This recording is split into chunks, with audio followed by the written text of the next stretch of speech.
Ezekiel, Kabanata 4. Sinabi pa sa akin ng Diyos, Ezekiel, anak ng tao, kumuha ka ng tisa, ilagay mo iyon sa iyong harapan, at iguhit mo roon ang lungsod ng Jerusalem, upang ipakita ang isang pagkubkob. Paligiran mo ito ng muog at mga tanggulan, at umangan ng malalaking trosong pambayo. Kumuha ka ng platong bakal at ilagay mo na parang pader sa pagitan mo at ng lunsod. Huwag mo itong iiwan ng tingin.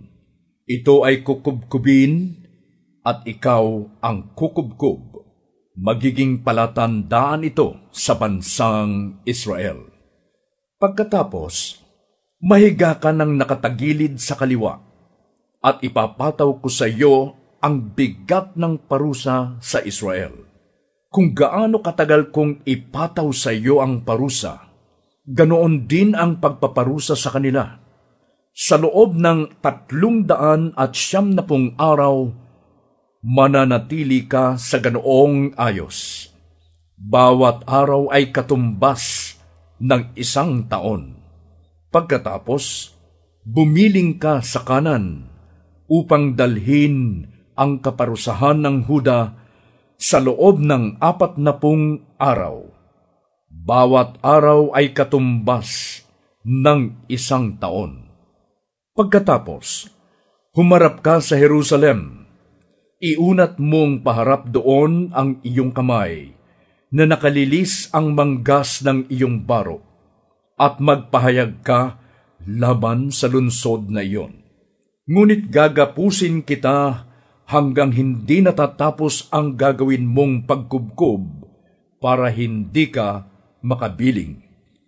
Ngayon, kumuha ka ng trigo, sebada, bitsuelas, lentil, batad, at espelta.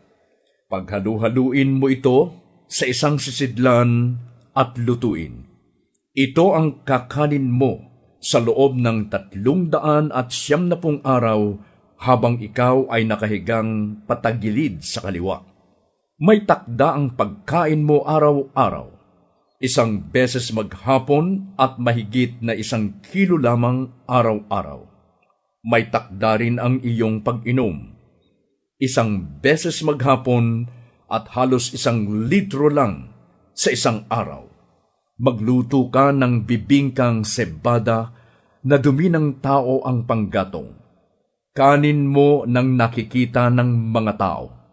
Ganyan ang magiging pagkain ng Israel saan kuman sila itapon. Sumagot ako, ngunit Panginoong Yahweh, alam mong hindi ako nagpapakarumi sa aking sarili?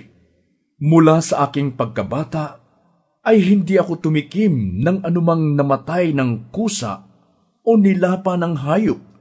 Hindi rin ako tumikim ng anumang karumal-dumal na karne. Sinabi niya sa akin, kung gayon, dumi ng baka ang igatong mo sa halip na dumi ng tao. Sinabi pa niya sa akin, Ezekiel, anak ng tao, babawasan ko na ang tinapay na kinakain araw-araw sa Jerusalem. Tatakalin na nila ang kanilang kakanin at iinumin. Paghaharian na sila ng pangamba at kabalisahan. Gagawin ko ito sa kanila hanggang sa sila'y pagharian ng sindak.